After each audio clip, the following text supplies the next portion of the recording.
Imagine that the evening has already settled over southern Jordan. The heat of the day has softened, the wide desert sky has turned from pale gold to violet, and the first stars are appearing above a country of folded mountains, dry valleys, and rose-colored stone. Somewhere beyond the modern village of Wadi Musa, a narrow path descends between cliffs.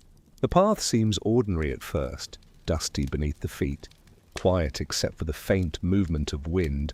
Then the walls begin to rise, the valley tightens, and the open world slowly disappears behind you. This is the entrance to Petra, not through a broad gate or a triumphal avenue, but through a long natural gorge called the Sick, a passage shaped by water, fractured by earth, and later adapted by human hands. The cliffs lean inward until only a ribbon of sky remain.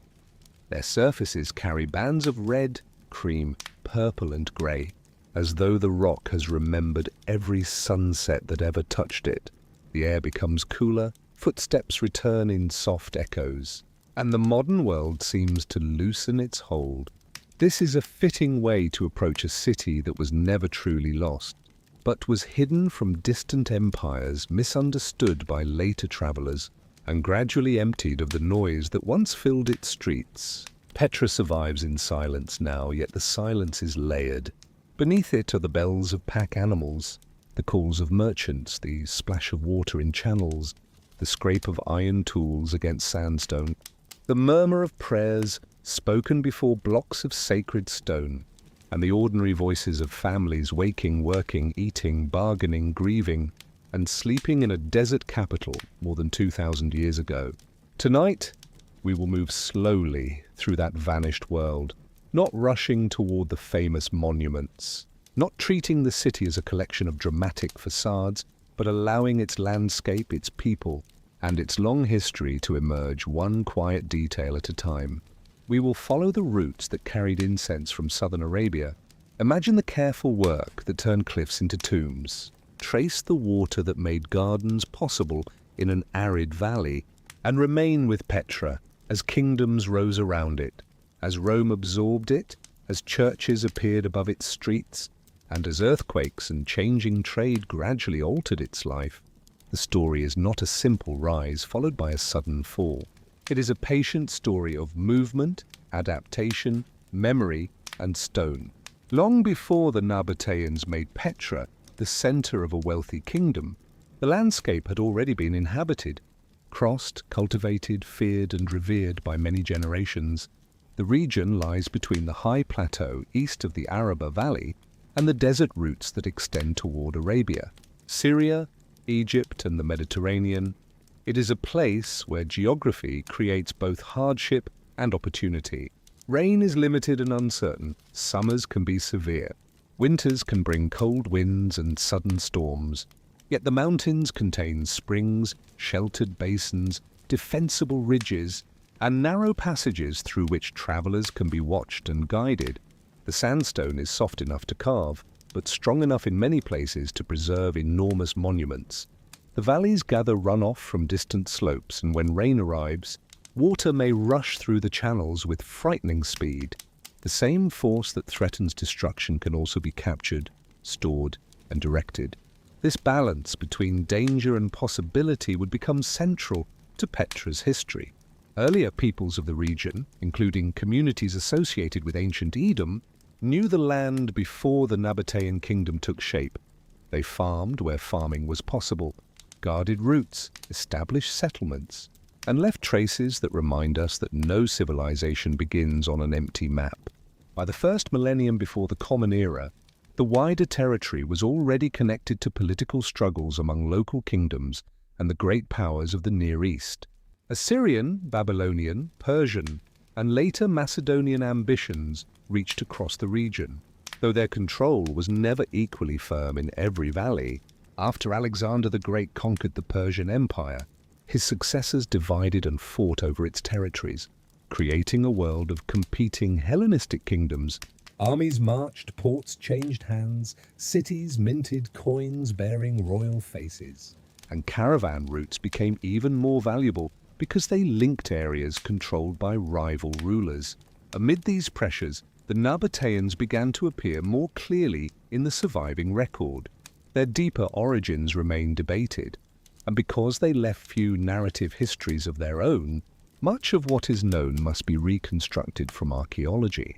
Inscriptions, coins, architecture, and the reports of outsiders. Those outsiders often saw them only during moments of conflict, and so the Nabataeans emerge at first, not as quiet builders, but as mobile, wealthy, difficult people who understood the desert better than invading soldiers did. One of the earliest detailed encounters comes from the late 4th century before the Common Era, when forces connected to Antigonus, one of Alexander's successors, attempted to seize Nabataean wealth. The Nabataeans were known to trade valuable goods and to move with a freedom that frustrated more settled powers. An expedition reached their stronghold while many men were away at a gathering, took captives and plunder, then began to withdraw. But the Nabataeans responded rapidly, pursued the attackers through terrain they understood, and recovered much of what had been taken. Another campaign followed, and again the desert itself became an ally to those who knew where water could be found and how movement could be concealed. These accounts must be read with caution because they were written from a Greek perspective and shaped by the storytelling habits of ancient historians. Yet they reveal something important. The Nabataeans were not merely passive middlemen waiting beside a road. They possessed organization, intelligence networks, military skill, and a strong understanding of the relationship between mobility and survival. Their early strength may have rested partly in remaining difficult to locate, difficult to surround, and difficult to force into the political forms preferred by neighboring kingdoms. They could protect wells, shift herds, hide supplies, and move across dry country where conventional armies became slow and vulnerable. Over time, however, their world became increasingly urban. Their rulers adopted royal titles, their coins displayed kings and queens, their inscriptions recorded names and dedications, and Petra developed into a capital whose architecture proclaimed confidence rather than concealment. This transformation did not mean that they abandoned their desert knowledge. Instead, they built that knowledge into the city, the cistern behind a carved facade, the channel running along a cliff, the dam protecting a gorge, and the reservoir above a neighborhood were all extensions of the same intelligence that had once allowed mobile groups to survive between settled states. To understand why Petra became wealthy, it helps to imagine the long chain of exchange that connected distant landscapes in southern Arabia.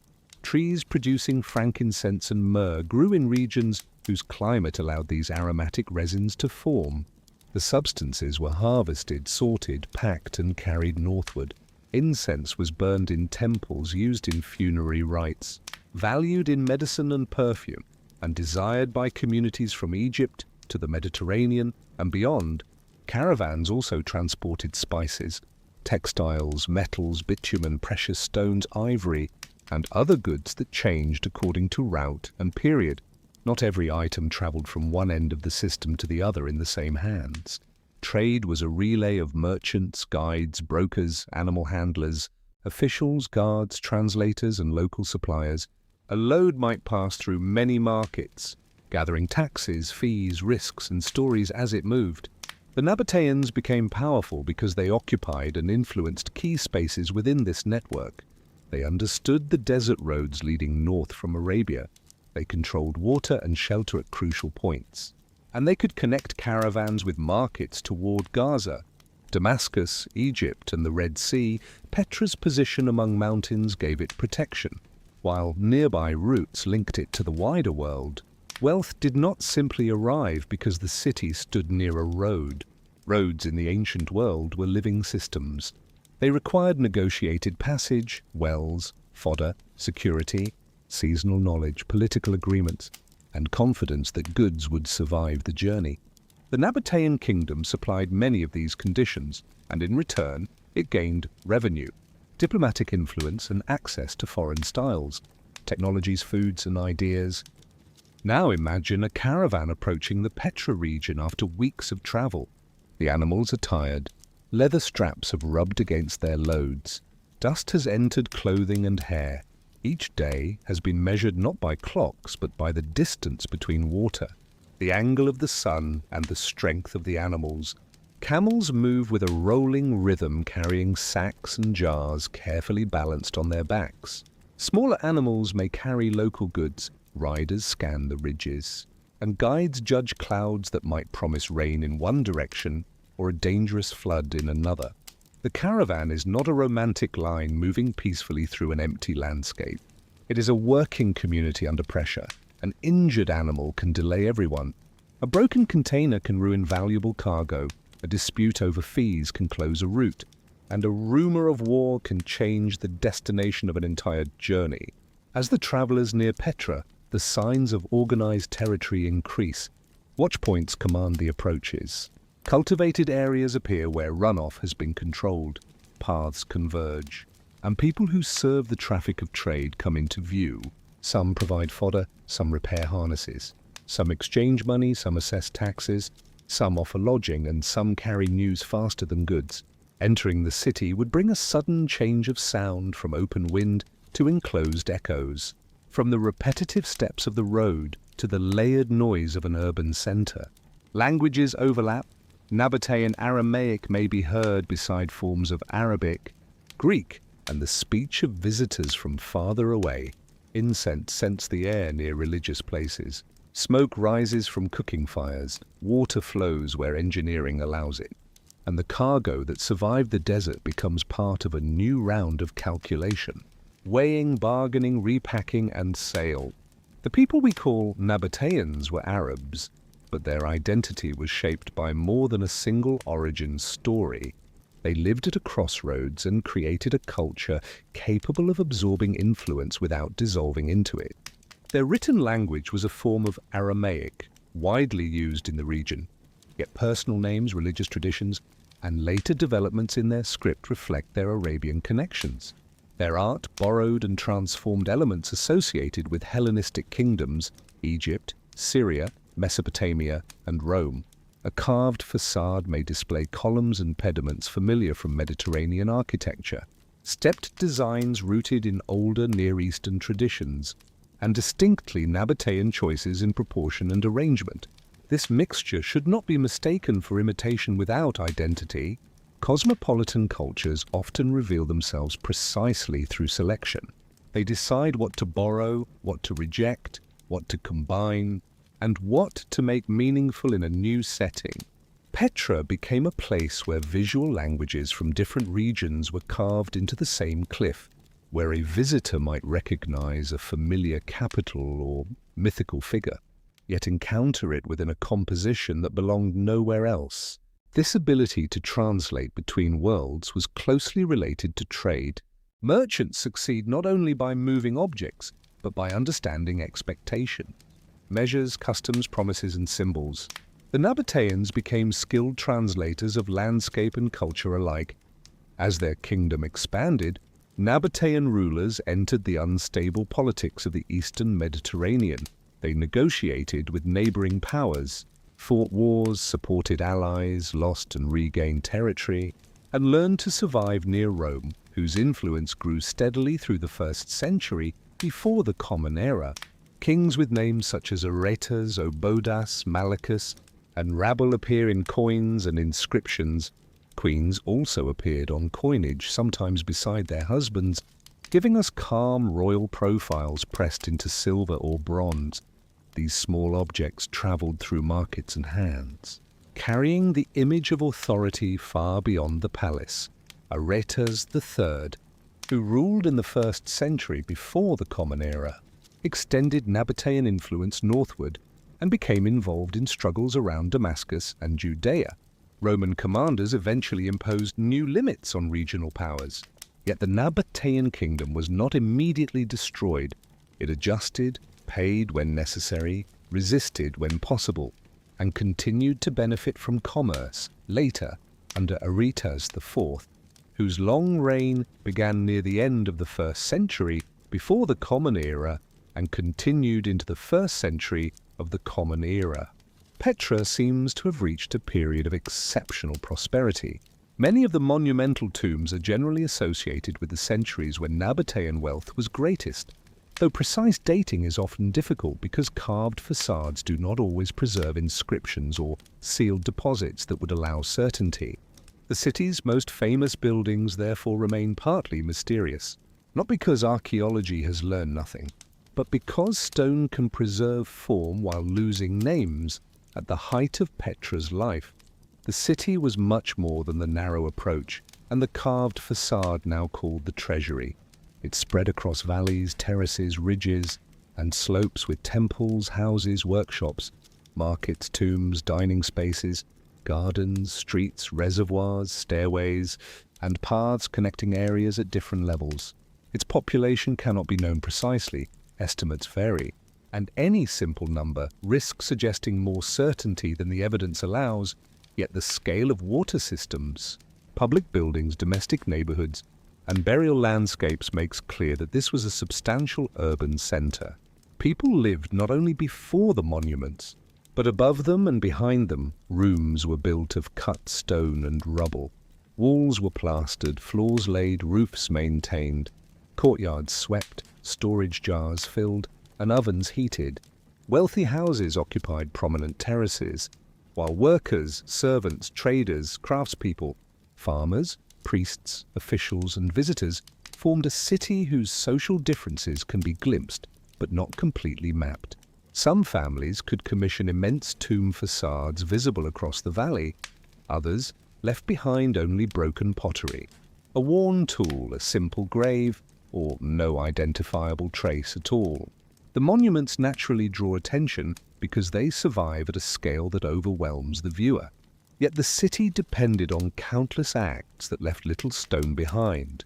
Someone cleaned the channels before winter rain, someone carried grain from a storeroom, someone soothed a restless child in a room whose roof is gone, someone measured cloth, counted coins, mixed mortar, sharpened chisels, prepared a body for burial, or waited at dusk for a caravan that was later than expected. Petra's landscape encouraged movement between concealment and revelation. A visitor could pass through a narrow corridor and suddenly enter a broad, open space, climb a stairway cut into bare rock and reach a high sanctuary, turn around a cliff and see an entire facade glowing in afternoon light. This rhythm was not accidental. Nabataean builders understood how architecture could work with the terrain. They did not flatten the mountains to create a regular city. They placed structures within the folds and surfaces already present, carving, cutting, terracing, channeling, and building wherever geology allowed. Even the colors of the sandstone became part of the experience. Freshly cut surfaces would have looked sharper and brighter than weathered cliffs. Plaster and paint added further color. Columns may have been coated, interiors finished, and sculptural details made more legible than they appear today. What we now see as a harmony of bare stone was once a more decorated environment, marked by fabrics, doors, wooden fittings, metal objects, lamps, smoke, water, voices, and painted surfaces. Ruins often seem calm because the materials that carried movement have vanished, leaving only the slowest part of the city behind. The Sikh itself teaches this lesson. It is a natural split in the mountain, formed through geological forces and shaped by water, yet its use as the ceremonial and practical entrance to Petra involved deliberate engineering. Along portions of the gorge, channels carried water toward the city. Pipes were fitted, niches were carved, and protective works helped reduce the threat of flash floods. The Nabataeans could not eliminate danger, but they studied it, redirected it, and built around it. Ancient travelers moving through the Sikh may have passed religious images and sacred stones, perhaps pausing at places whose meaning is only partly recoverable now. The long approach controlled what could be seen. The city did not reveal itself at once. The walls kept the destination hidden until the final turn, where a narrow opening suddenly framed the rose-colored facade of Al-Khazna. The building known in English as the Treasury, this moment is so powerful that it has shaped nearly every modern image of Petra. Yet to understand it, we should slow down before the facade appears. We should notice the channel at the side. The worn surface below, the height of the cliffs, the possibility of flood, and the generations who passed through carrying very different expectations. A Nabataean mourner, a Roman official, a Byzantine pilgrim, a local herder, a 19th century traveller, an archaeologist, and a modern visitor all entered the same gorge, but none entered the same city. When the treasury finally comes into view, it appears almost impossible. A two-story architectural screen cut directly into the sandstone, columns rising from the cliff, pediments breaking and reforming around a central circular structure, sculptural figures weathered but still visible, shadows giving depth to details carved nearly 2 millennia ago. Its modern name comes from a later legend that treasure had been hidden in the stone urn above, a belief that encouraged people to shoot at the urn in hope of breaking it. But the building was not a treasury in the ordinary sense. It was almost certainly connected with burial and commemoration, perhaps created for a Nabataean king, though the identity of its owner remains uncertain. Its design draws upon the architecture of the Hellenistic world, including forms associated with Alexandria. Yet it is not simply a transplanted Greek building. Its impossible setting, carved rather than assembled, and its distinctive combination of elements make it a creation of Petra. The facade is theatrical, but the chamber behind it is comparatively plain, a contrast found in many rock-cut monuments. The exterior addressed the city and the memory of the dead, while the interior served more restrained purposes. The monument's survival also creates an illusion. We see it as a complete artistic object, but its original context included a forecourt, neighboring tombs, changing ground levels, ritual activity, and perhaps painted details now gone, even the open plaza before it has been altered by centuries of sediment, flood, excavation, and use. To carve such a facade, workers likely began high on the cliff and moved downward, cutting a ledge from which they could stand, defining the upper forms, then descending as the work progressed. This method reduced the problem of falling debris damaging finished sections below. Teams of specialists would have planned proportions, transferred designs, removed enormous quantities of stone, shaped columns that were never separate from the mountain, and refined surfaces with different tools. The project required more than artistic talent. It demanded surveying, labor organization, food supply, water, supervision, and the authority to claim a major cliff face. Mistakes could not be hidden by replacing a block. Because the building and mountain were one material, cracks, soft layers, and variations in sandstone had to be understood as the carving advanced. Some monuments at Petra remain unfinished, revealing rough stages of work and allowing us to imagine how smooth facades emerged from irregular rock. Tool marks survive where final polishing stopped. Abandoned cuts show changed plans, and quarry areas remind us that the city was constantly producing material as well as images. Rock removed from one place could become building stone elsewhere. The mountain was tomb, quarry, wall, stair, road, and reservoir all at once beyond the treasury. The passage widens into the street of facades, where rows of tomb fronts rise one above another, some simple, some elaborate, many marked by stepped designs that create a repeated rhythm across the cliffs. The effect is both urban and funerary. The dead were not placed in a distant cemetery separated from daily life. Their monuments occupied the roots and edges of the city. Families, ancestors, gods, and public identity were present in the landscape. The tombs remind us that Petra's most visible architecture is architecture of memory. Wealthy patrons used stone to stake continuity, belonging, and status, but burial was not only about display. Chambers could contain multiple graves, suggesting use by families across generations. Benches and nearby dining spaces point toward commemorative meals, offerings and gatherings that renewed ties between the living and the dead. Inscriptions from the wider Nabataean world, sometimes worn against unauthorized burial or damage, defining ownership and penalties with careful legal language. At Petra, many inscriptions have vanished or were never present, and so facades stand without biographies. enormous names erased before we learned them. This anonymity gives the city its dreamlike quality, but it also cautions us. Grandeur does not guarantee remembrance. A ruler may command thousands of workers, yet centuries later, the traveller may know only the curve of a column and the changing colour of the wall. The theatre appears farther along, cut into the rock and later modified, its seats facing a performance area within the city's monumental landscape. Tombs were cut away or incorporated as the seating expanded, a striking example of one generation reshaping the memory spaces of another. Audiences gathered here for public occasions, performances, announcements, and spectacles that brought different groups into a shared setting. We cannot reconstruct every event. But the architecture tells us that Petra possessed a developed civic life. People sat according to status or custom, shaded their eyes, recognized neighbors, reacted together, and returned afterward to streets and homes. Sound would have carried differently when the theatre was complete. With architectural elements standing where ruins are now open, the human voice, music, and crowd noise meeting the cliffs around it. The theatre also complicates any idea that the Nabataeans remained culturally isolated. This was a form with strong Mediterranean associations. Yet once again it was adapted to Petra's terrain and social world, carved into the same mountain that held tombs. It turned the city itself into a backdrop across from the theatre. The royal tombs dominate the eastern cliff. Their names are modern, descriptive, and sometimes misleading.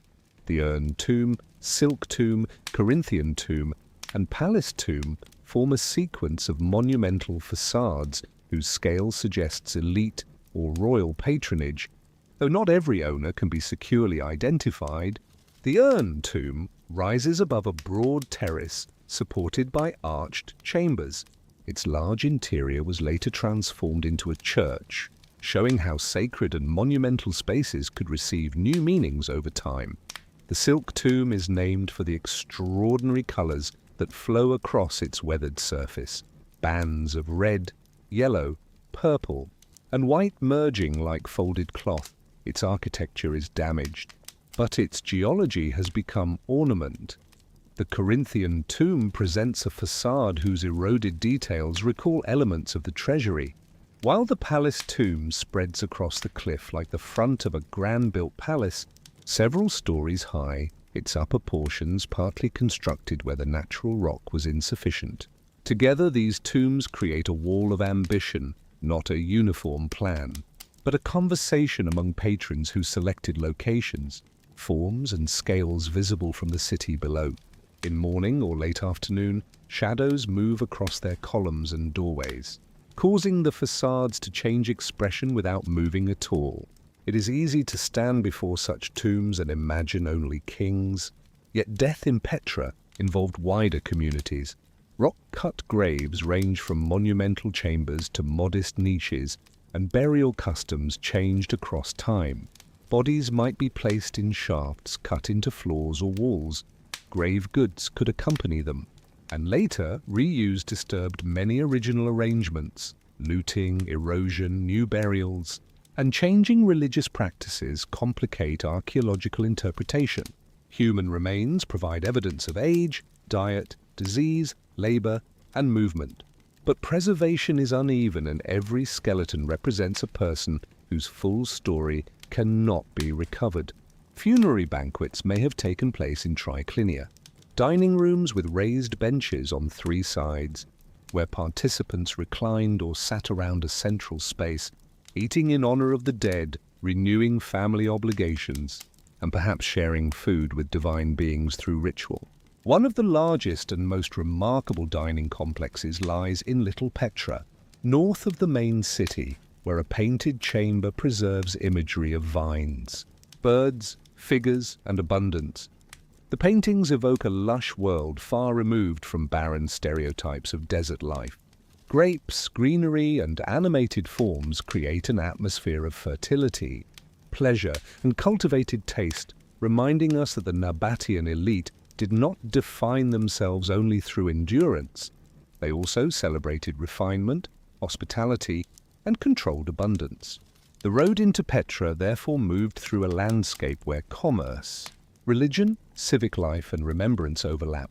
A merchant could pass a funeral gathering, a priest could climb above a market, a child could play near a channel that fed a sacred precinct, and a family could look from its house toward the tomb of an ancestor carved across the valley. Modern categories separate temple from tomb, utility from beauty and nature from architecture. But Petra often joins them. Water channels run beside ceremonial approaches. Sacred niches appear along routes. Tomb facades borrow the forms of palaces. And mountains serve as both physical shelter and divine presence. This unity was not perfectly planned from the beginning. The city developed over generations, responding to wealth, political change, family ambition, religious practice, and the limits of terrain. Yet the result feels composed because the sandstone binds everything together. The same color enters every monument, the same rain crosses every surface, and the same evening shadow eventually covers king, merchant, worker, and traveler alike. Religion in Petra was woven through the city rather than confined to one enclosed building. The Nabataeans honored a group of divine powers whose names and forms varied across regions and periods. Tushara was among the most important, a god closely associated with the Nabataean royal world and with mountains. Other deities included Al-Uzza and figures connected with broader Arabian, Syrian, Egyptian, Greek and Roman traditions. But the surviving evidence does not allow us to arrange every belief into a single clear system. Ancient religion was often local, layered, and practical. A family might honor one divine power at home. A caravan appealed to another before departure. And a public festival bring many groups together under royal patronage. The Nabataeans frequently represented divine presence through aniconic stones called betyls, simple blocks or carved forms that could stand in niches, temples, processional places, or domestic settings to modern eyes. A plain stone may seem less expressive than a sculpted human figure, yet its simplicity could signal concentrated presence. A form not limited by a body, some betyls have carved eyes or other features, while others remain almost entirely abstract. The city's cliffs contain many niches where such sacred stones were set, each one a small interruption in the rock, a place for offering, prayer, or recognition. The traveler moving through Petra would therefore pass not through neutral scenery, but through a landscape alive with signs of divine attention high above the main valley. Paths and stairways lead toward places commonly called high places of sacrifice. The best known, sites on Jabal al-Madhba, reached by climbing through rock and open sky. At the summit, carved installations include an altar, channels, basins, and a broad ceremonial area. The exact rituals performed there remain subjects of interpretation, but offerings, libations, communal gatherings, and animal sacrifice may all have formed part of worship. From the height, Petra spreads below in fragments. Facades appear smaller, the main valley becomes a narrow line, and the surrounding mountains seem to close around the hidden city. Ascending would have required effort, and that effort may itself have shaped the sacred experience. Leaving markets and homes below, participants moved into stronger wind. Brighter light and wider silence, processions could transform distance into meaning, each turn revealing a different view, each pause separating ordinary time from ritual time. Carved obelisks near the route were not transported and erected, they were created by cutting away the mountain around them, leaving tall forms connected to the bedrock, an extraordinary reversal of normal construction. The builders did not add sacred objects to the summit. They uncovered them from stone. At night, religious life would have changed with the light. Oil lamps flickered inside chambers, flames illuminated incense smoke, stars appeared with unusual clarity above the dark ridges, and the city's monumental facades withdrew into shadow. Scholars have explored whether the orientations of certain Nabataean monuments responded to solar events, seasonal light, or significant points on the horizon. Some alignments are suggestive, though caution is necessary. because landscapes offer many possible directions, and later damage complicates reconstruction. What can be said more securely is that sky, mountain, weather, and water matter deeply in a desert society. The return of rain, the movement of seasons, the protection of roots, and the fertility of fields were not abstract concerns. They shaped survival, power, and gratitude. A god associated with storm, mountain, or celestial order could be encountered through immediate experience, in the sound of thunder entering the gorge, in a spring continuing through drought, or in morning light touching a sanctuary. No achievement at Petra reveals the joining of practical knowledge and cultural ambition more clearly than the water system. The city stands in a semi-arid environment where rainfall is limited, yet when storms arrive, runoff can descend violently from surrounding heights without intervention. Water would disappear quickly into the ground or tear through narrow valleys. The Nabataeans responded by creating a network rather than relying on a single source. They brought spring water from outside the city, carved channels along cliffs, fitted terracotta pipes, constructed dams, built settling basins, plastered cisterns, cut reservoirs, and redirected dangerous floods. Each part answered a different problem. Spring water offered a more dependable supply. Rainwater harvesting expanded reserves. Dams slowed destructive force. Settling basins reduced sediment. And storage carried water from wet periods into dry ones. The system was not built once and left unchanged. It developed, expanded, and required continuous repair. Channels had to maintain the correct slope. Pipes had to be joined, plaster had to remain watertight. Debris had to be removed, and flood damage had to be assessed after storms. The city's survival depended upon people whose names are almost entirely lost. Surveyors, stonecutters, plasterers, cleaners, water officials, labourers, and residents who understood that a blocked channel could become a public danger. Along the Essek, water channels can still be seen running at the sides. In some sections, ceramic pipes once carried cleaner water, while open channels handled other flows.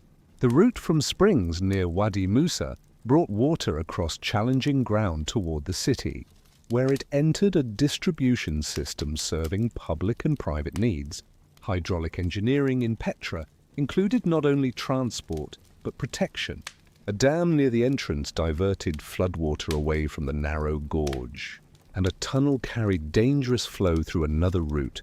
This mattered because the Essek acts like a funnel. Rain falling over a wide catchment can gather and rush into the confined passage. A flood there is not a gentle rising stream, but a sudden wall of muddy water, stones, branches, and debris. Ancient engineers learned to read the shape of the basin and intervene before the water reached its most destructive point. Their work made entrance, settlement, and monument building safer, though never completely safe. Modern floods have shown how quickly the old threat can return when systems fail, fill with sediment, or face storms beyond expected conditions. Cisterns were cut throughout the surrounding rock, some large enough to serve neighborhoods or agricultural areas, others smaller and connected to individual structures. Their interiors were coated with hydraulic plaster to reduce leakage. Roofs or narrow openings limited evaporation and contamination. Channels fed them from carefully prepared catchments, where rain could be guided off stone surfaces. A slope that seems bare and useless may actually have functioned as part of a harvesting system, cleaned and shaped so that water moved towards storage. The Nabataeans treated the entire landscape as infrastructure, not by covering it with machines, but by making subtle cuts that cooperated with gravity. A shallow groove could collect a sheet of rain, a low wall could turn a stream. A basin could allow sand to settle before water entered a tank, and a sequence of reservoirs could manage supply across elevations. This system made possible more than drinking. People needed water for cooking, washing, animals, construction, pottery production, gardens, rituals, and perhaps decorative display. Every use had to be balanced against uncertainty. The presence of a pool and garden complex in Petra's city centre is among the most surprising signs of Nabataean wealth. Archaeology has revealed a large pool with an island pavilion and associated garden areas supplied by an elaborate hydraulic system. In an arid landscape, such a place was not merely pleasant, it was political theatre. Water placed on open display showed that the rulers and engineers of Petra could command the element most likely to limit urban life. Green plants, shade, reflections, and moving air would have created a carefully designed contrast with the surrounding cliffs. Guests entering the complex may have encountered fruit trees, vines, ornamental planting, or other cultivated growth. Though the exact botanical arrangement cannot be fully restored, the pool reflected architecture and sky, its surface changing with wind, footsteps, and falling leaves at night. Lamps might have doubled in the dark water, a luxury created by thousands of less visible decisions upstream. The clean channel, sealed pipe, protected spring, and guarded reservoir all became part of a single image of abundance. Water also shaped agriculture beyond the monumental center. Terracing and runoff farming allowed cultivation in nearby valleys and slopes where rainfall alone would have been unreliable. Small dams slowed water and trapped fertile soil. Fields produced cereals, vines, olives, and other crops suited to local conditions. Pastoral life remained important with goats, sheep, camels, and other animals connecting urban demand to wider territory. Petra could not be understood as an isolated city feeding only on imported caravan goods. It belonged to a regional economy of villages, farms, seasonal camps, roads, and water points. People moved between these worlds. A family might own urban property and rural fields. Merchants might invest in agriculture, and pastoral groups might supply animals, wool, milk, meat, transport, and knowledge of distant terrain. The boundary between nomad and city dweller was not fixed. Mobility could remain part of life even as monumental urban culture expanded. Morning in Petra likely began before direct sunlight reached much of the valley. Ridges delayed the sun, leaving houses cool while higher cliffs glowed. Households stirred around courtyards and interior rooms.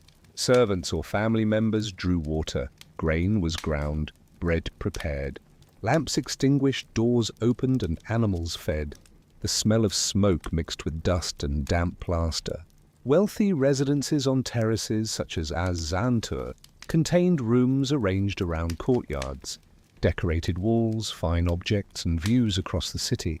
Some interiors used painted plaster in styles connected with the wider Mediterranean world, yet adapted to local taste. Domestic architecture offered privacy, shade, airflow, storage, and space for receiving guests. Houses changed over time as walls were rebuilt, floors raised, rooms divided, and older materials reused. The city was never a frozen masterpiece. It was repaired constantly by people more concerned with living than with preserving an archaeological period. Food arrived through many paths: grain from cultivated areas, dates and other produce from warmer regions, olive oil and wine in jars, meat from local herds, spices and flavorings through trade. Meals varied greatly by wealth and season. Simple households depended on bread, porridge, legumes, dairy products, vegetables, and occasional meat, while elites could host elaborate banquets served in delicate vessels. Nabataean pottery became famous for extremely thin, finely made bowls decorated with painted plant patterns. Their walls can be remarkably light and precise, objects designed for dining, pouring, and display. Producing such ceramics required controlled clay preparation, skilled shaping, careful firing, and workshops able to meet sophisticated demand. A bowl surviving in a museum case once moved through hands at a meal, perhaps held dates, sauce, fruit, or another small portion. Its painted leaves were not grand royal propaganda, but intimate art, seen from the distance of an arm.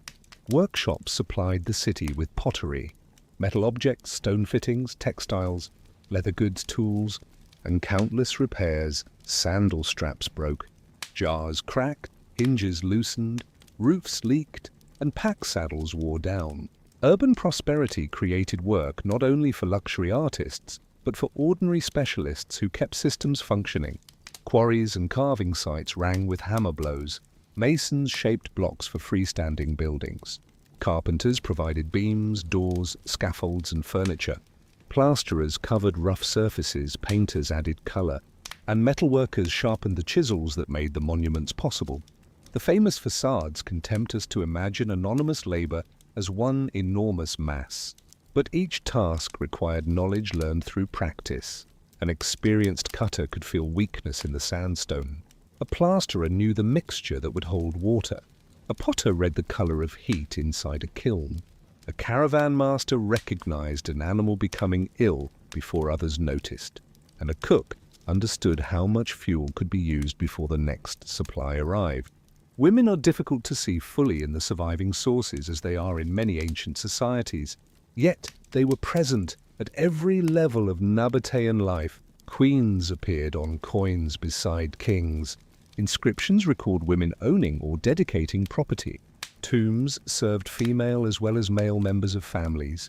And the documents from later Petra show women participating in inheritance, landholding, marriage arrangements, and legal transactions. Domestic labor, textile production, food preparation, childcare, ritual practice, trade, and estate management all depended on women whose work was rarely commemorated by monumental histories. Elite women may have exercised influence through royal marriage, property, patronage, and family networks, while poorer women carried burdens that left fewer written traces. It is wise not to project either complete freedom or complete seclusion onto them from scattered evidence. Petra's society changed across centuries, and status, age, family, legal condition, and period would have shaped every life differently.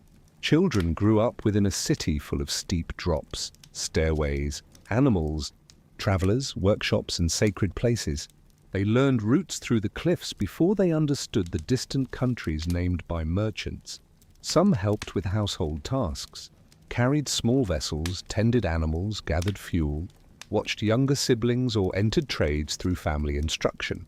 Elite children may have learned languages, accounts, religious traditions, and the behavior expected in formal gatherings. Mortality was high by modern standards, and families lived close to illness and death.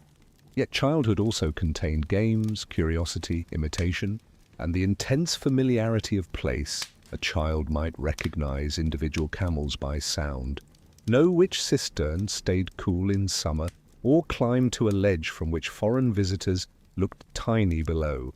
Objects rarely identified as toys may once have been used in play, and smooth spaces near homes may have held games whose rules are gone. Language in Petra reflected its connections.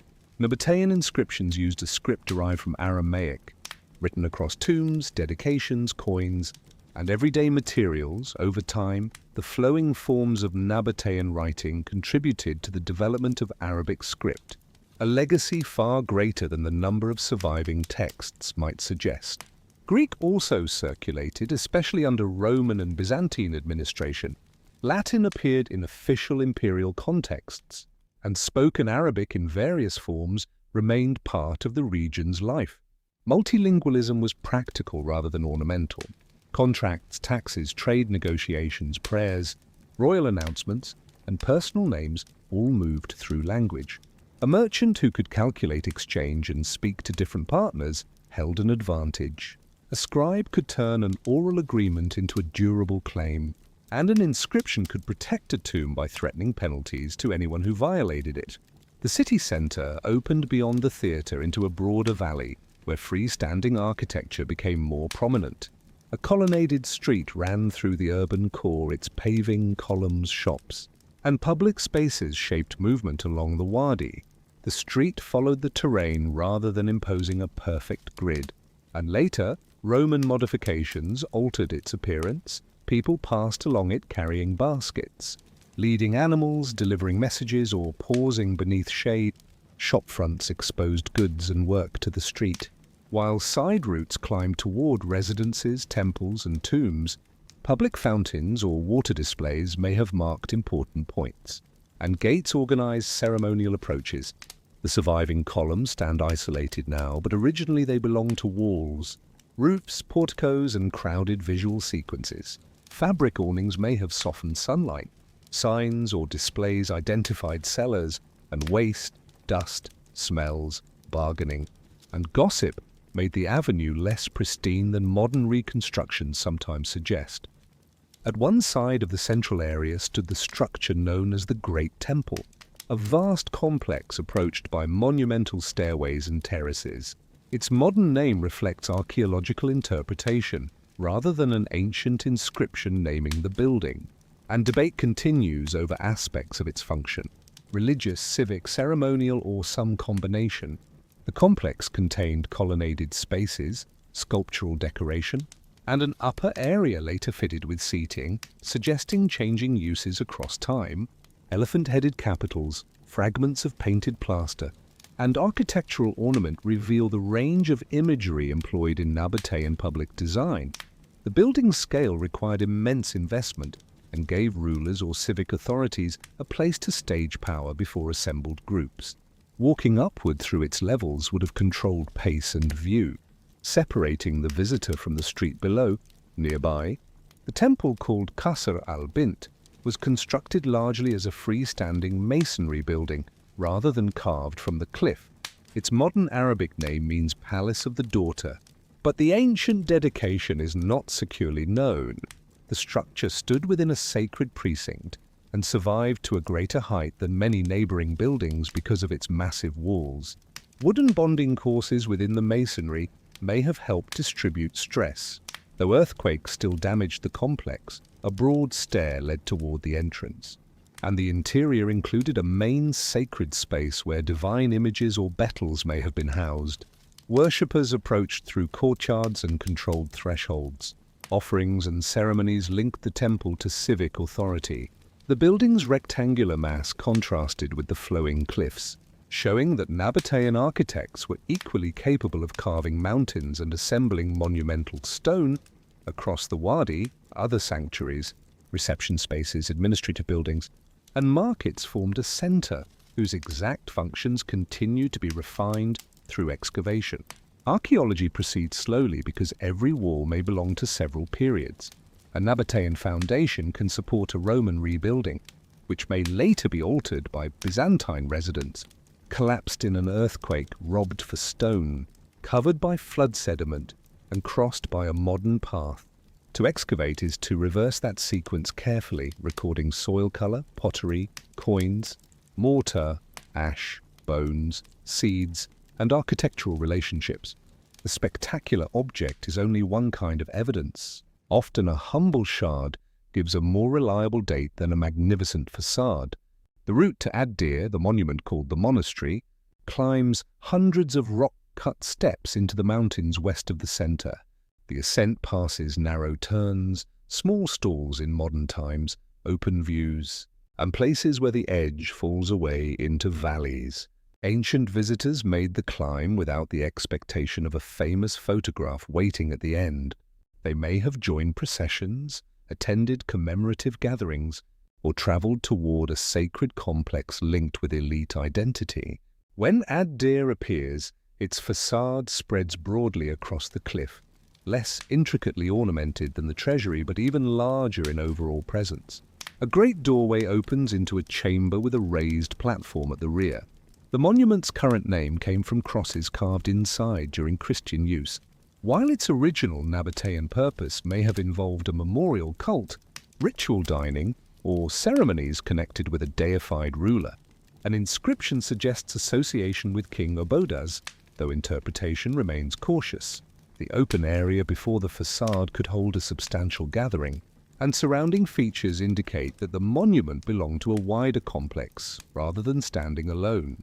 From the heights beyond Ad-Dir, the land opens toward the Arabah and distant ranges. Trade routes become imaginable again, thin lines crossing country that from above appears nearly empty. Petra's greatness depended on those lines, but its monuments often turn away from simple commercial explanation.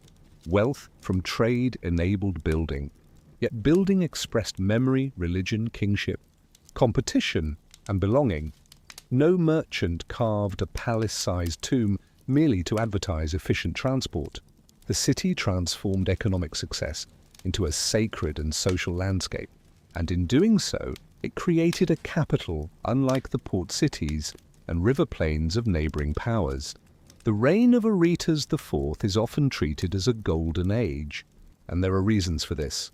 Royal coinage was abundant, the kingdom remained influential, architecture flourished, and Nabataean control extended across a large territory from southern Syria through Jordan and into northwestern Arabia.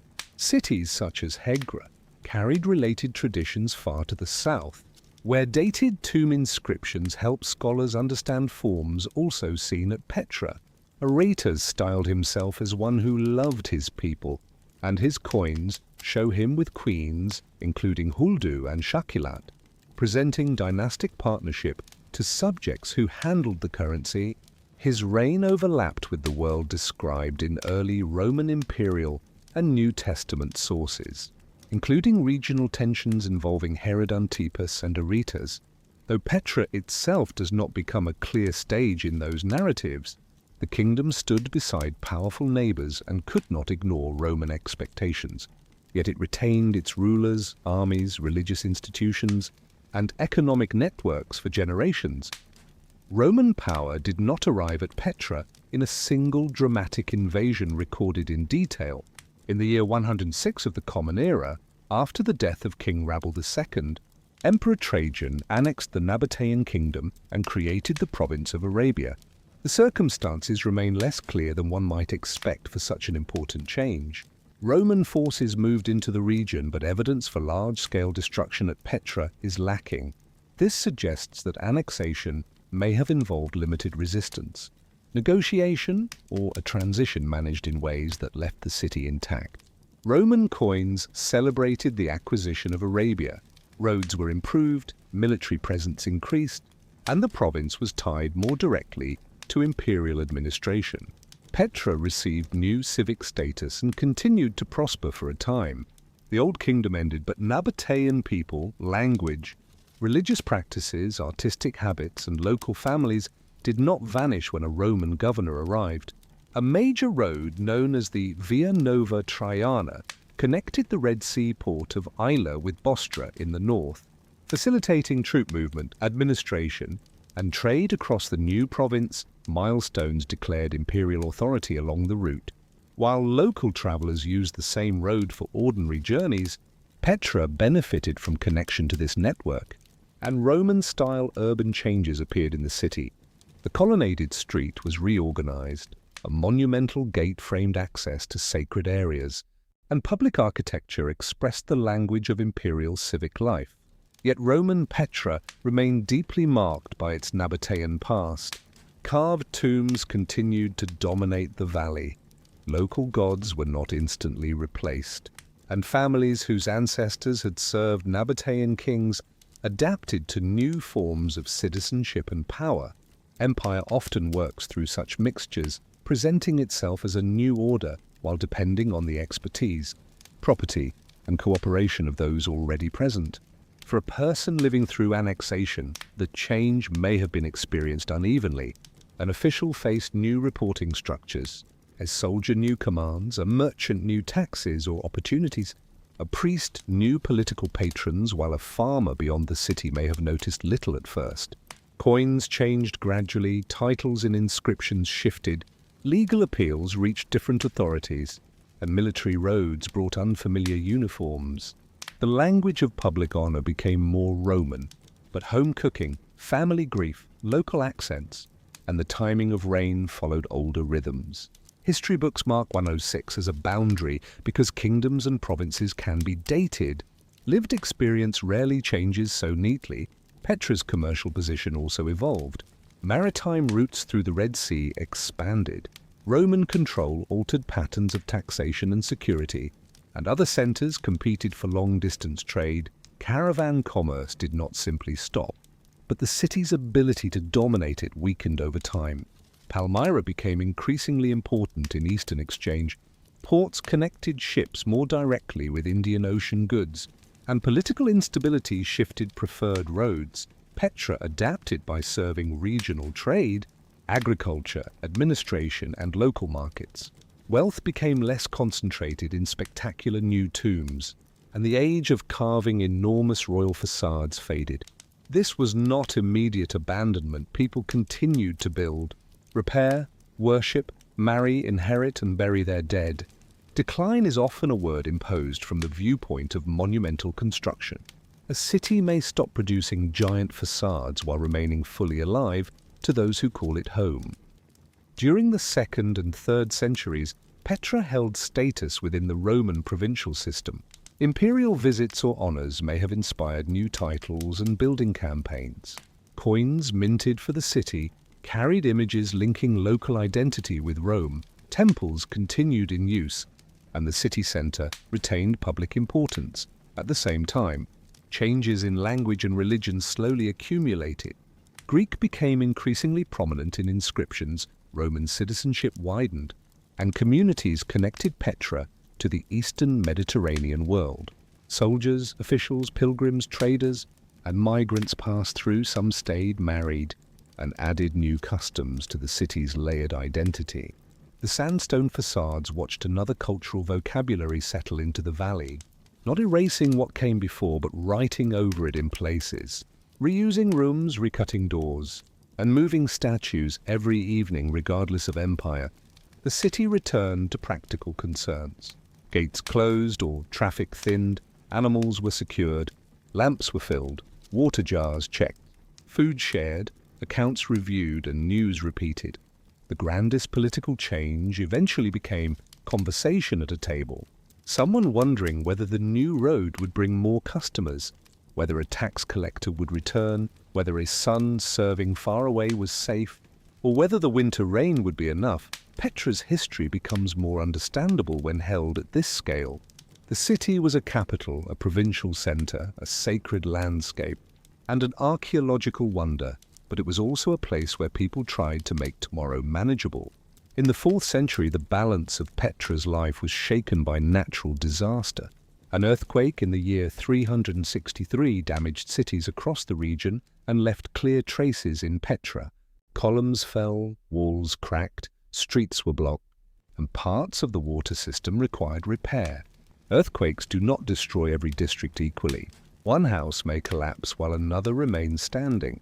A temple wall may survive while a roof fails, and the decisions made afterward reveal which buildings still matter to the living. Residents cleared some spaces, reused fallen stone, abandoned others, and constructed new rooms amid older ruin. The disaster therefore became a moment of transformation rather than a single ending. Public buildings associated with earlier civic and religious life lost parts of their former function, while domestic occupation continued in altered forms. People moved into spaces that once served different purposes, narrowed broad rooms, patched walls with mixed materials, and made a smaller city inside the remains of a larger one. By this period, Christianity was becoming increasingly important in the Roman Empire, and Petra joined the religious changes spreading through the eastern provinces. Bishops connected the city to regional church councils. Old sacred buildings acquired new meanings, and Christian communities established places of worship among the Nabataean and Roman monuments. This did not happen everywhere at once, nor can every conversion be imagined as a dramatic confrontation.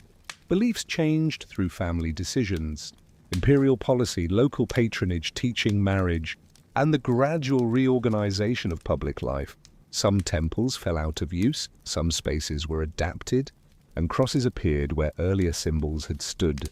The urn tomb was transformed into a church, its vast rock-cut chamber offering a monumental interior above the city. The conversion itself expressed continuity as well as change.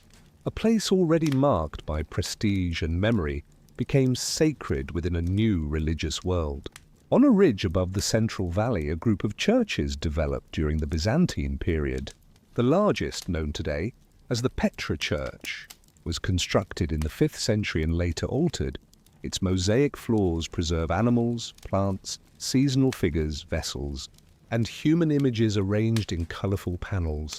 These mosaics create a different atmosphere from the severe rock facades.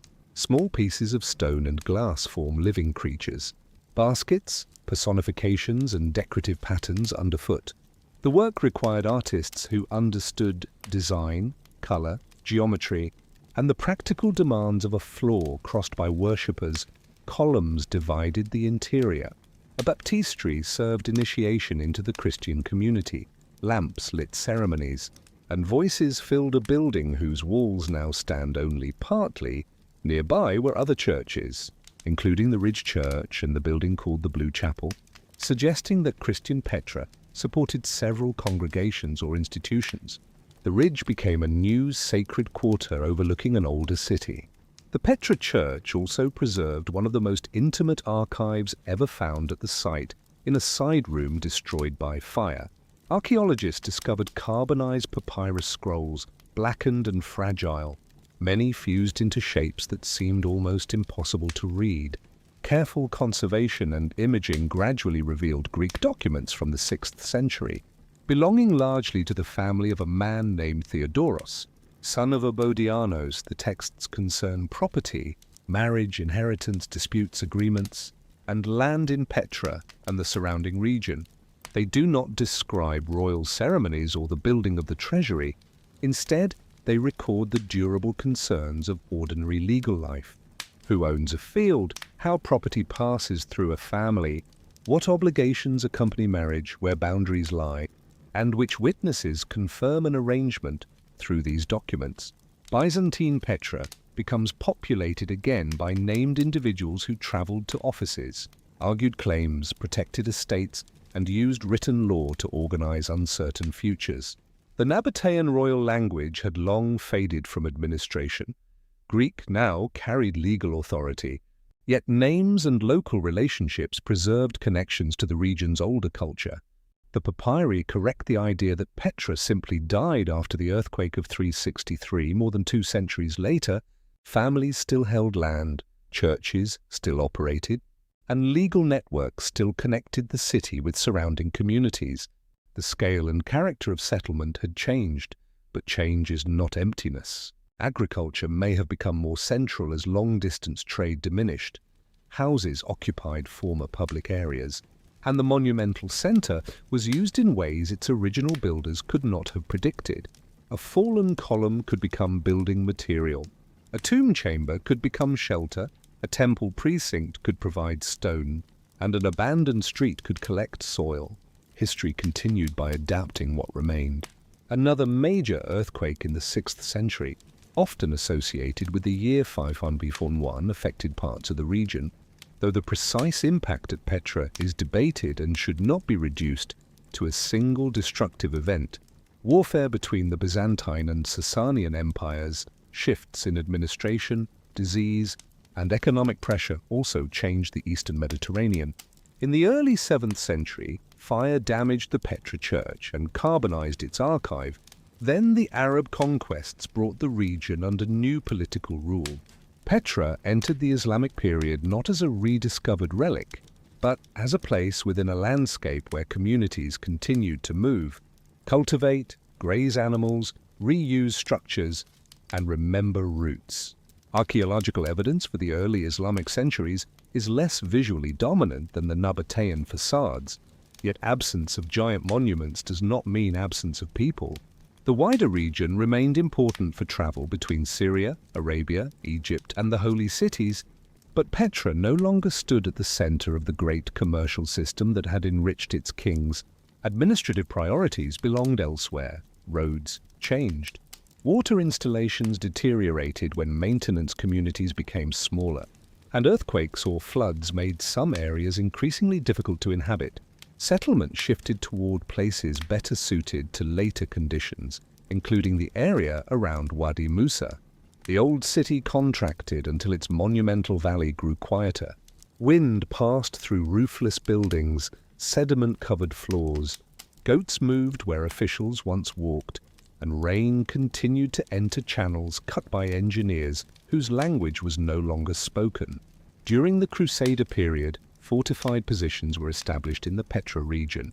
Small castles on commanding heights served a new military geography shaped by struggles between Frankish states and Muslim powers. The fortifications reused the natural defenses that had always made the area valuable. But they did not restore Petra as a great city. Medieval travelers knew of the region through biblical geography, local tradition, pilgrimage, and military movement. Names connected with Moses became attached to springs and valleys, giving Wadi Musa, the Valley of Moses, its enduring identity. Stories layered themselves over older remains. The treasury's urn acquired legends of hidden wealth. Tombs became palaces in local imagination, and the original functions of monuments faded while their emotional power remained. To call Petra lost is therefore misleading. It was lost mainly to particular outsiders, especially European scholars who no longer knew its exact history. Local Bedouin communities knew the valleys, springs, caves, paths, and monuments. They used parts of the site, told stories about it, guided visitors, grazed animals, and maintained a living relationship with the landscape. People associated with the Bedouin community made homes among Petra's caves and tombs well into the modern period. Their knowledge of roots, weather, stone, and water could not be separated from the place. When foreign travelers arrived and described a forgotten city, they were entering someone else's known country. The language of discovery often erased that presence, turning inhabited landscapes into empty stages for adventure.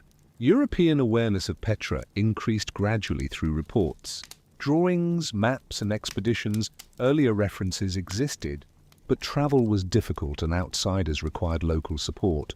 19th century artists and scholars approached through the sick and attempted to record what they saw.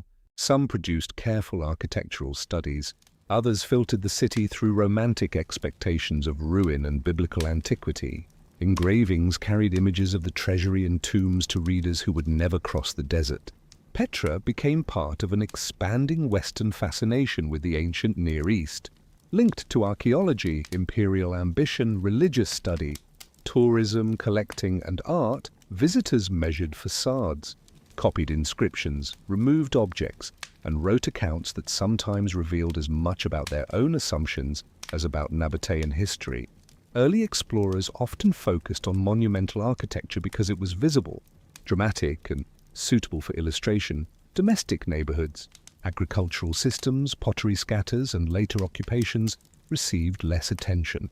Tombs were opened in hope of finding treasure or inscriptions, while the city's long environmental history remained poorly understood. Modern archaeology developed more systematic methods, recording context, stratigraphy, ceramics, architecture, botanical remains, bones, and water systems. But it too has changed across generations. An excavation from a century ago may have discarded material now considered essential, and present researchers know that every trench removes the arrangement it studies.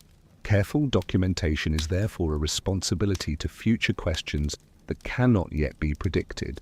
Petra's archaeology is unusually challenging because the site is immense, steep, geologically active, and exposed to erosion, flash floods, tourism, vegetation, salt, wind, and temperature change.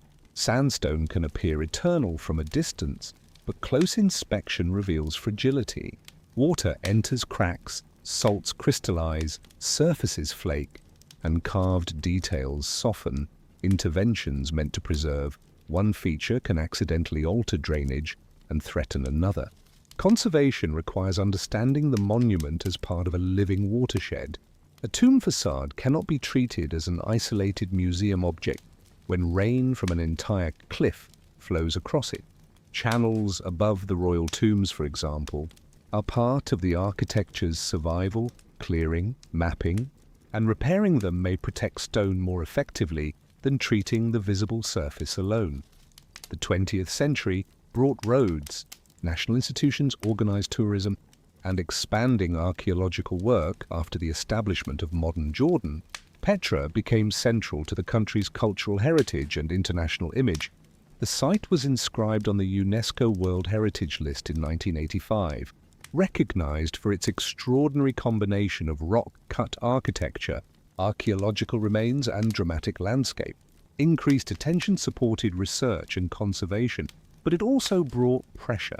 Large visitor numbers concentrate footsteps, dust, waste, vibration, and demand for services within a sensitive environment. Local livelihoods depend heavily on tourism, creating difficult questions about access, regulation, animal welfare, housing, craft sales, guiding, and the distribution of income. Preserving Petra cannot mean preserving stone while ignoring the communities whose lives are tied to it.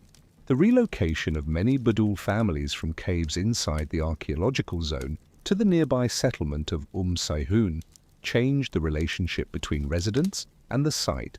Policies were intended in part to protect monuments and provide modern services. Yet relocation also disrupted patterns of home, work, identity, and movement. Many community members continued to earn livelihoods within Petra as guides, vendors, animal handlers, and craftspeople. Their presence is sometimes treated by visitors as part of the scenery, but they are modern people negotiating education, employment, heritage law, tourism markets, and family continuity.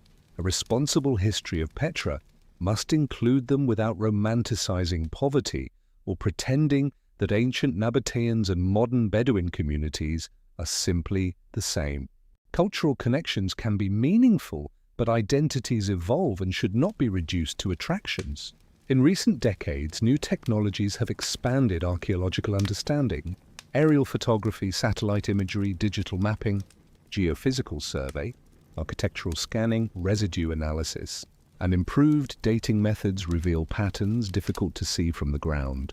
Remote sensing has identified structures hidden beneath soil or beyond heavily visited routes, while detailed recording allows researchers to monitor cracks and erosion.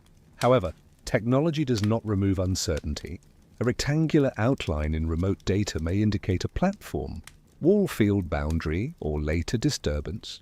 Interpretation still depends on comparison, excavation, local knowledge, and humility. The most advanced instrument cannot ask a better question than the people using it. Discoveries near famous monuments frequently attract exaggerated headlines, especially when tombs, human remains, or objects are found around the treasury. Popular stories may promise the secret of Petra or the final explanation of the Nabataeans, yet archaeological knowledge usually grows through slower accumulation. A group of burials can clarify diet, health, chronology, or family practice. A fragment of pottery can narrow a date, and a blocked channel can reveal how a district received water. None of these alone unlocks an entire civilization. The desire for one hidden chamber containing all answers belongs more to modern adventure fiction than to archaeology. Petra's mystery is not a locked box. It is the natural result of incomplete evidence from a complex society. Cinema made the treasury one of the most recognizable ancient facades in the world. Its appearance as a dramatic destination in an adventure film encouraged millions to associate Petra with hidden relics and secret temples. The image is memorable, but it compresses an entire city into one doorway. Behind the treasury's facade lies no endless magical interior, and beyond its plaza lies a much richer human landscape. The real wonder is not that a treasure might be hidden there, but that generations organized labor, water, belief, and trade to create and sustain a city in such terrain. Fiction asks what object waits inside the tomb. History asks who cut the channel above it, who supplied the workers, who mourned there, who reused the chamber, and who remembered the route after royal names were forgotten.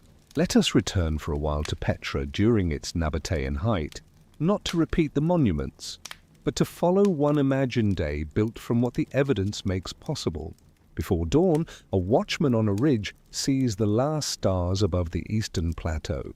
Below him, the city remains dark except for scattered lamps. A household servant crosses a courtyard and uncovers a storage jar. Near a stable, a camel coughs and shifts its weight. Water moves faintly through a pipe, too soft to hear from the street. At a bakery, yesterday's embers are stirred and fed. Flour dust catches the lamplight. A priest prepares for a morning offering. And outside the city, farmers judge whether the night's cold will lift quickly as the sky brightens.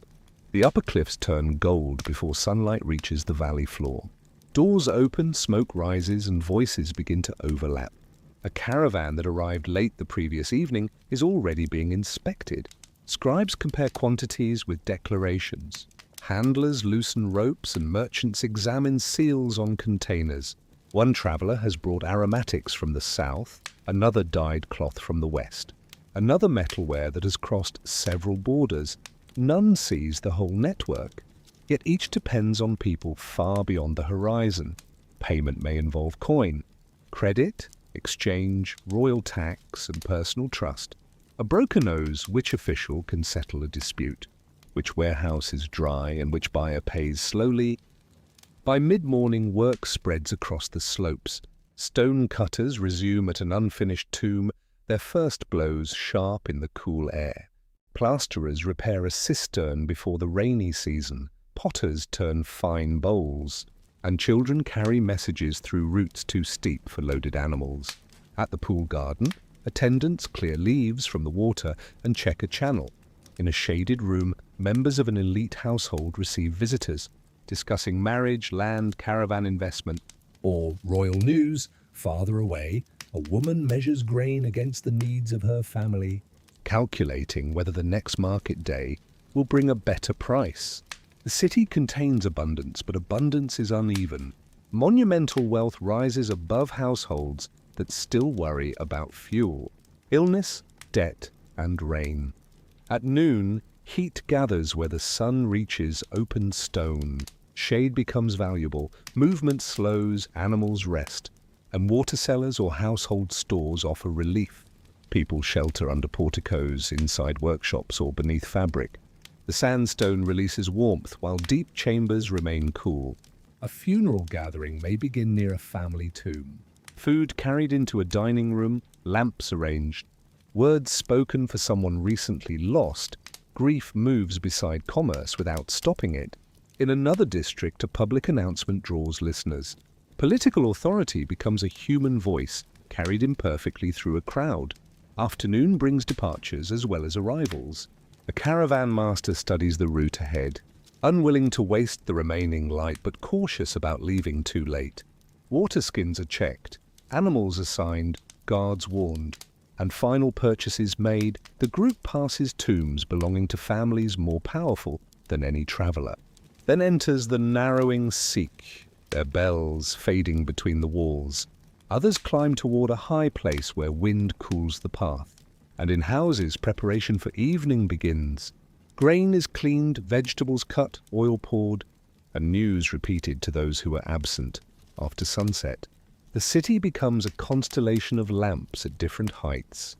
The main street darkens, but dining rooms, houses, shrines, and guard points continue to glow. Music may accompany a banquet, prayers rise with incense, and somewhere a tired worker washes dust from his hands, using water made available by miles of engineering. The pool reflects a few flames, the cliffs become black outlines against stars, and the sounds of the city separate. Laughter from one courtyard, an argument from another. The quiet rhythm of someone grinding grain for morning, a child asking for a story, a dog barking toward the valley. Then gradually, Petra sleeps. This imagined day cannot be assigned to a particular year or family, and its details should remain modest, yet it helps restore what ruins remove. Monuments survive without schedules, while cities exist through repeated time. Waking, eating, laboring, meeting, remembering, and resting. The Nabataeans did not experience themselves as an ancient civilization. They lived in the present, surrounded by practical uncertainty and inherited custom. They did not know that their script would help shape Arabic writing, that their tombs would become symbols of Jordan, or that strangers would cross oceans to photograph a facade whose owner's name was lost. They knew instead the price of grain, the condition of a road, the reputation of a ruler, and the sound of rain beginning above the gorge. Petra also invites reflection on what power can and cannot preserve. Its kings commanded resources sufficient to carve mountains. Yet their personal stories remain fragmentary. Ordinary people built systems that lasted for centuries, yet most names disappeared. Rome annexed the kingdom and placed milestones across the province. But the local word, Nabataean, still defines the city more strongly than the names of many governors. Christian families left legal archives by accident because fire carbonized documents that would otherwise have decayed. Survival is often shaped by chance. A dry chamber protects one object. A flood destroys another. A later wall shields a mosaic. An earthquake seals a room. A traveler copies an inscription just before erosion removes it. The phrase desert kingdom can suggest emptiness surrounding a single oasis of civilization.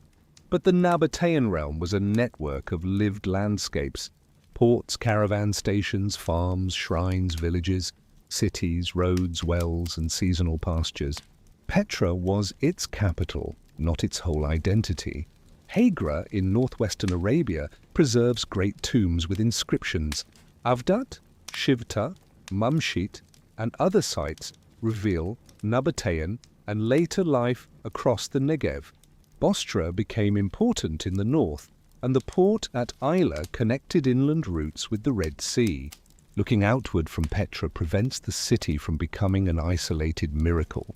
Its engineers drew upon regional traditions. Its merchants depended on distant partners, and its art emerged from movement across borders. Nor was the landscape conquered once and for all. Water systems needed constant care. Political agreements could fail. Trade could divert, disease could spread, and stone could fracture. Nabataean achievement lay not in defeating nature, but in observing limits closely enough to live within them at remarkable scale. Channels followed contours, cisterns held brief rain, buildings used cliffs for shelter and structure, and routes responded to water and terrain. There is a lesson here without turning ancient people into modern environmental symbols. They consumed resources, displayed wealth, fought wars, and altered landscapes like other societies. But their city makes dependence visible. Remove maintenance from the water network, and monumental power becomes vulnerable. Modern Petra faces the same truth. Conservation depends on drainage, monitoring, skilled labor, funding, research, local cooperation, and decisions about visitors. Climate change may intensify risks through changing rainfall patterns, heat, and extreme events. While development around the site affects water flow and pressure on land, preserving a place this large will never mean freezing it completely. Paths must remain safe, communities need livelihoods, scholarship must continue, and some loss is unavoidable. The goal is thoughtful continuity, allowing future generations to encounter the city without pretending that preservation can stop time. As night returns to the modern valley, visitors leave the main paths. Vendors pack goods, animals are led home, and the treasury's facade slowly loses color. For special evening events, candles may line the approach, creating a beautiful modern ceremony, though the ancient city would have used light differently. Beyond the illuminated area, the larger site settles into darkness. The royal tombs become pale shapes. The theatre empties and the high places receive wind. Security workers and local residents know sounds that tourists miss. The movement of an animal on stone, the distant start of rain, the echo of a vehicle beyond the ridge. The site is archaeological, but it is not lifeless. Now imagine walking back toward the sick after a long day among the ruins. Your pace is slower than when you entered. The treasury no longer appears as an isolated surprise. Behind its columns, you can sense the kingdom that made it possible. The caravans carrying incense, the royal court negotiating with neighbors, the engineers calculating slopes, the workers descending a cliff face, the families dining near tombs, the priests climbing toward open sky, and the children learning shortcuts between houses. You also carry the later city with you. Roman officials, Byzantine worshippers, scribes preserving property claims, medieval guards on high ridges, Bedouin families making homes among the stone, explorers sketching by uncertain light, archaeologists brushing soil from mosaic floors, and conservators clearing channels before winter rain. The walls close again as you enter the gorge. But the narrowness feels less like concealment now, it feels like concentration. Every period of Petra's history passes through the same compressed space. Floodwater, processions, pack animals, conquerors, mourners, pilgrims, residents, film crews, scholars, and travelers. The channels beside the path remain quiet reminders that the city's beauty depended on function. Stone alone did not create Petra. Water made settlement possible, trade made wealth possible, labor made monuments possible, belief gave them meaning, and memory kept them from becoming only cliffs above. The ribbon of sky darkens from blue to indigo, the first star appears, and the patterned sandstone loses its color until only texture remains. There is no need to solve every mystery before leaving. We may never know with certainty who lay behind the treasury, exactly how every ceremony unfolded, or what every carved symbol meant to those who made it. Uncertainty is not failure, it is part of honest attention. The past is not silent because it has nothing to say.